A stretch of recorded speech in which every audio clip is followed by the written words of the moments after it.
My name is Redden, and I teach at Augustine Christian Academy in Tulsa, Oklahoma. And some of the classes I teach are Intro to Theater, Musical Theater, Performing Shakespeare, and Advanced Acting.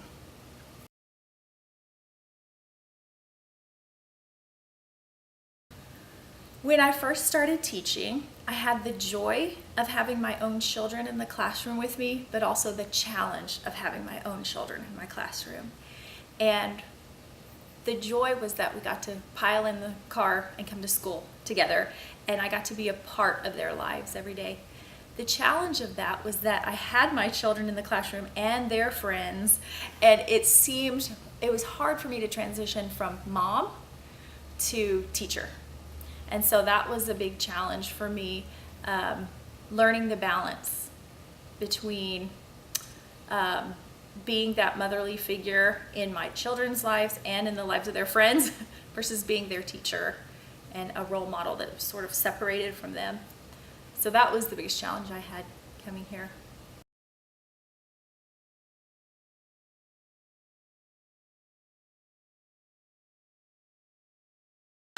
I don't know that I did the best that I could have, but and life got a lot easier after they graduated. But I tried to have a lot of conversations with my children and say, you don't have to feel responsible for defending me, how I teach, what I pick as the musical, how I direct. Try to not take on that personal responsibility. And also I had to make sure that when I was talking with them as mom, it was outside of class time. And when I was in class, I was trying to treat them just like the other students.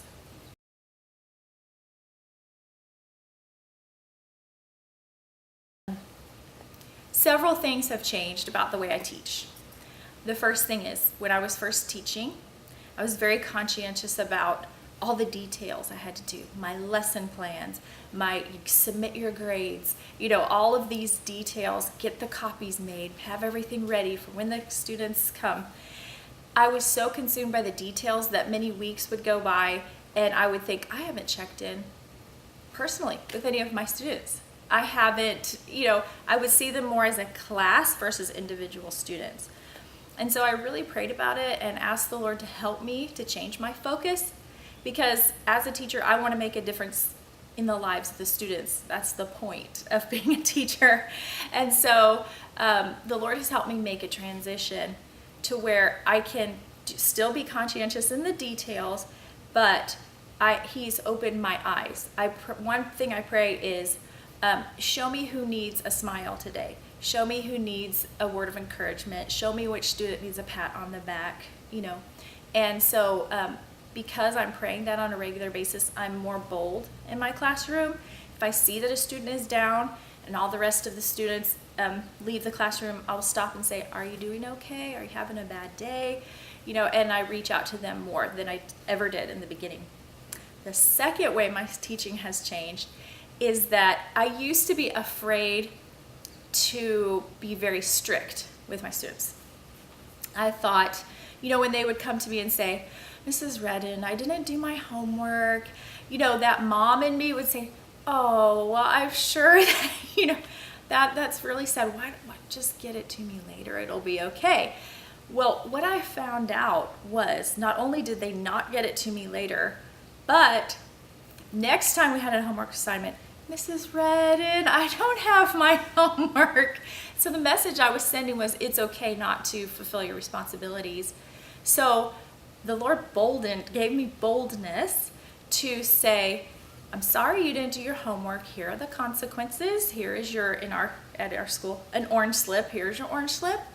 You'll have this penalty, but get me your homework by, And I realized that the students respect when you obey the rules and when you are consistent with them.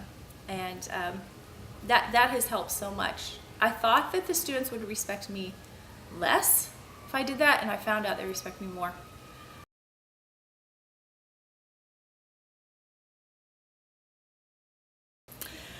I don't yell in my classroom, nor do I yell in rehearsals. I found a key to this that I would recommend to any new teacher. I have devices where if it gets too loud in classroom, in drama class that happens. So I have a bell. They know when the bell is rung, they're to be quiet and look at me because there's something I need to tell them. Even if they're all rehearsing in a very productive way, if that bell rings, they know to stop rehearsing and to see what I need them to do. Also, I'll use a listening device. Like I will clap in rhythm, and they know to start clapping in that same rhythm, to listen for that rhythm, to repeat it and clap with me. And I found that very helpful in rehearsals because you're dealing with a large group of people that are in very many different parts of the theater. When they hear the clap, we all come together, we clap together, or we snap together, whatever I start, it spreads, they all do it, and they know to listen. And I found that to be a very powerful tool, and it's so simple. When I first started teaching, I would notice the teachers around me or the students around me, be quiet, everyone, be quiet. Mrs. Redden needs your attention, be quiet. And suddenly everyone's yelling, and that's not what I want. Sometimes I will say very quietly, if you can hear me, say shh. And one student will hear me, and they'll say shh, and then it spreads, and the rest of them are silent within a matter of seconds. And I've found that to be very helpful. And I find that if I'm calm in my classroom, that my classroom is calm, even if we're having fun and doing drama exercises. So that's my method, and I love it, and I use it every day.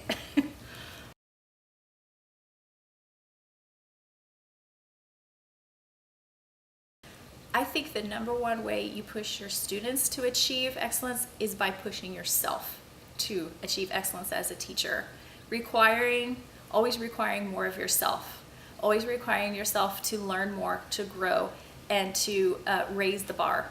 I have the director that I work with is very much about raising the bar. She, in the small things and in the big things.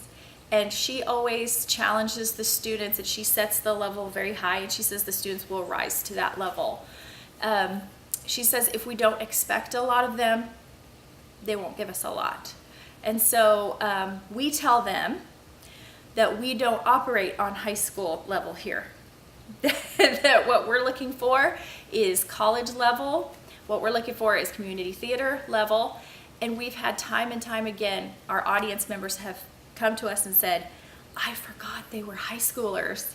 And I think that's because our standard is higher. We just don't settle.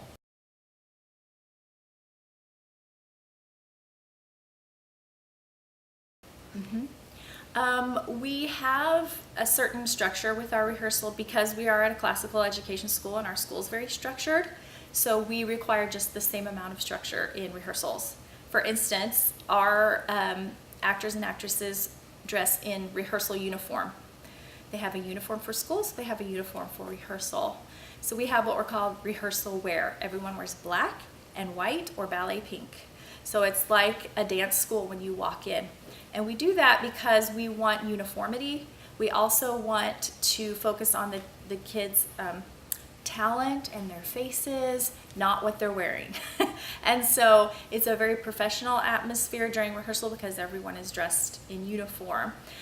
Secondly, we have to use every minute of our rehearsals. There is no downtime because we only rehearse on Tuesday and Thursday afternoons after school.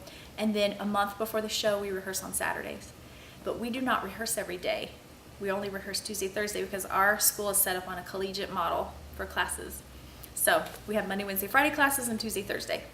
So that's how it's always been. So we know that we must utilize every moment of our rehearsals in a professional way. We have to move at a quick pace. There's no, we try not to have actors hanging around if they're not doing anything. And so our environment's quick, it's fast, and it's structured, and it's disciplined.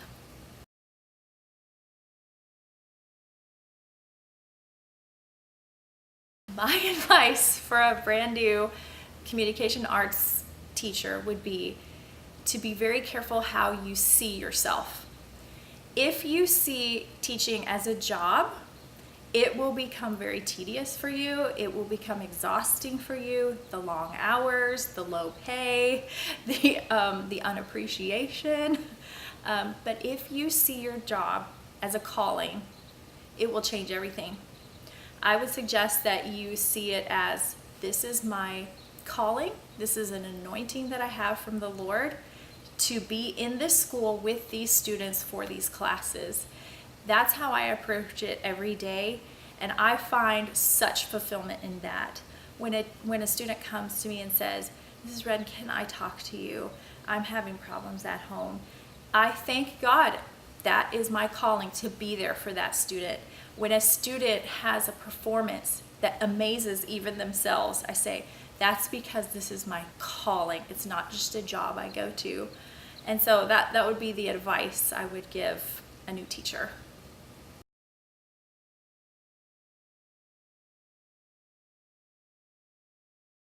One way that we discourage a diva mentality here is we focus on team, and we really try to make the emphasis on anyone in our company can play that role. This role is interchangeable. We can all play it. You've been given it, so you play this role with responsibility and with humbleness. We try to encourage humility as much as we can, which is hard in performing arts kids because it's all about the spotlight. It's all about the applause.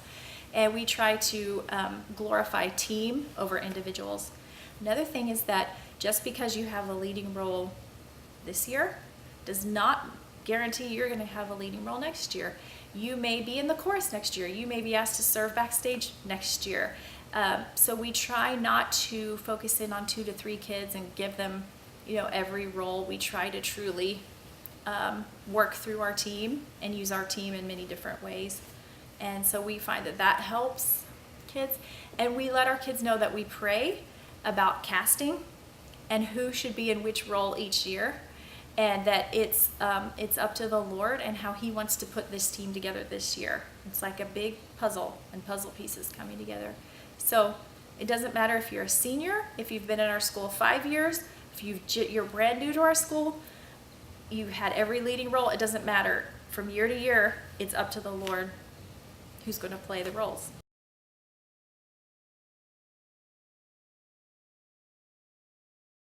In my classroom, when I have shy students, I have a couple of approaches to that. First of all, I never force a child to perform in front of my whole class or in front of an audience. I always give them an option. I say, you have to develop the monologue, you have to develop the poem or whatever, and you have to perform it for me, but you don't have to perform it in front of everyone. And I found when I give that option, it relaxes kids a lot because they know they're not going to be forced to do something that they don't want to do. More times than not, they go ahead and perform in front of the class. I've only had 1 to 2 students who have ever taken me up on that. But it gives them the freedom to know they have a choice. Secondly, I try to create a safe environment in my classroom. I let my students know this is a place where we try everything. This is a place where we fail together and we succeed together, but we all try. And we make this very safe. We don't criticize each other. We don't laugh at each other. We don't ridicule each other, but we're all in this together. And if you fail, it's okay. And we will all be here together doing that. So I try to create that safe environment for them.